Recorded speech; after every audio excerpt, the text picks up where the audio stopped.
Welcome to Live at 7. Thank you for having me.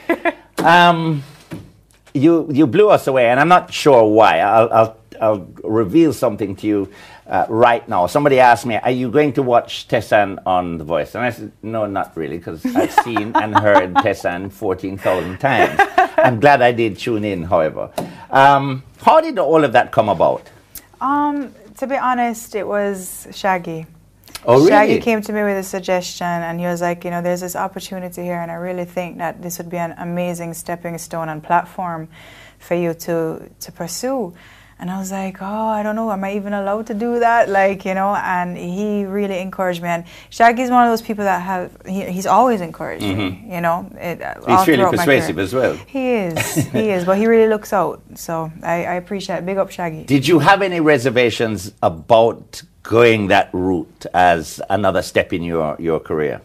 You know what, I think at the time I didn't have anything to lose. I think that for me, I had reached every goal here that I wanted to reach, you know, and I want to step out. I want to be an international artist, so what better way? And it's not going to happen the way you think it's going to happen. So I was just like, you know what, I'm going to have an open heart and just see what happens with this. When was the confirmation? How did you know? What kind of process? Not that I'm going to try it next week, but what was the process you went through? Well, it's actually, to get to that point alone was quite a few different things that we had to go through. We did about 3 auditions to get to that point. Are you aware, for instance, that everybody, what was it, Monday? Everybody sat through Monday looking out for Tessanne, and then the tweets started flowing and all sorts of threats were going on. Where is our Tessanne? Where is our Tessanne?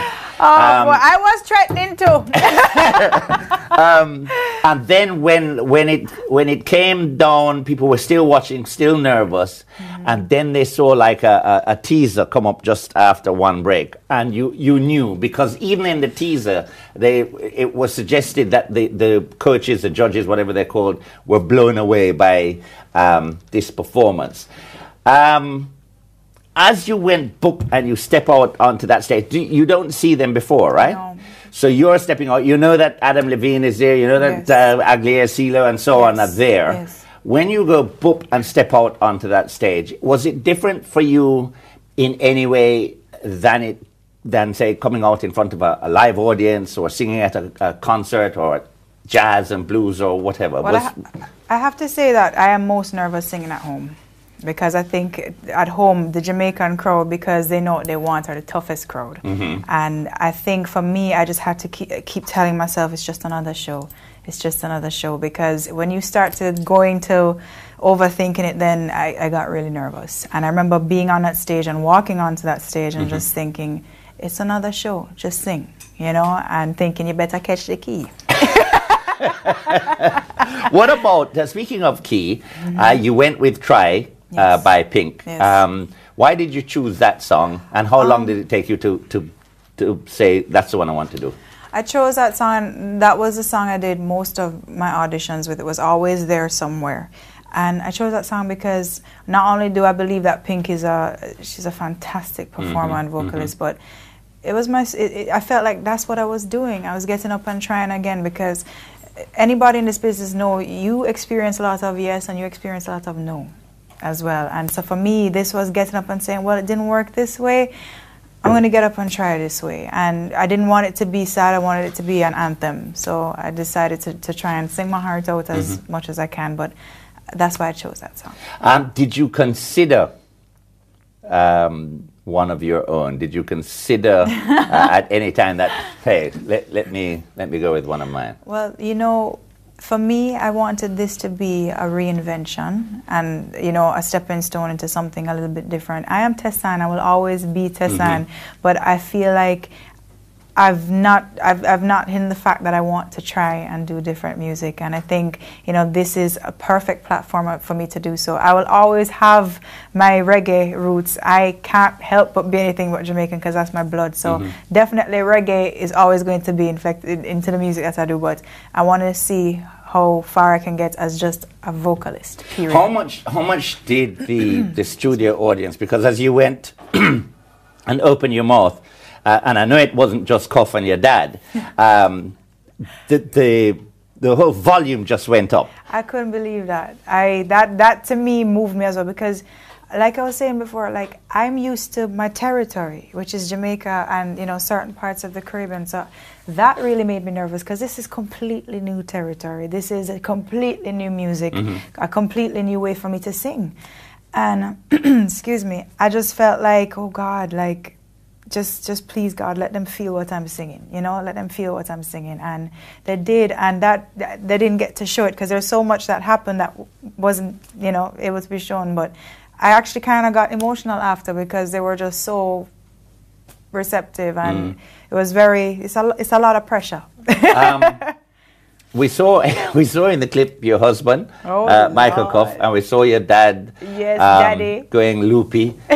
Could you hear them behind there, or are they way back out of? That's the first time I've ever seen that. Oh, really? Yeah, the first time I've ever seen it. We've seen it over and over. Oh, I just, you know, for me, especially with my dad, I, of course my husband too, but Daddy saw me say my first word, much to sing my first note, and to see my dad get emotional, because my dad is like a macho man. He don't get emotional for nothing, you know, like very specific things. To see him have that moment meant the world to me, because, you know, at every performance there's mommy or daddy. Right. And they're not usually that demonstrative, it has to be said. Yeah. No, they're not. And, you know, that made me cry watching. Well, as I mentioned, I know quite a few people who were watching it through tears, and I suspect are going to be shedding a tear or two as we go through this interview on Live at 7. We have to take a break. We'll come back with Tessanne in just a moment.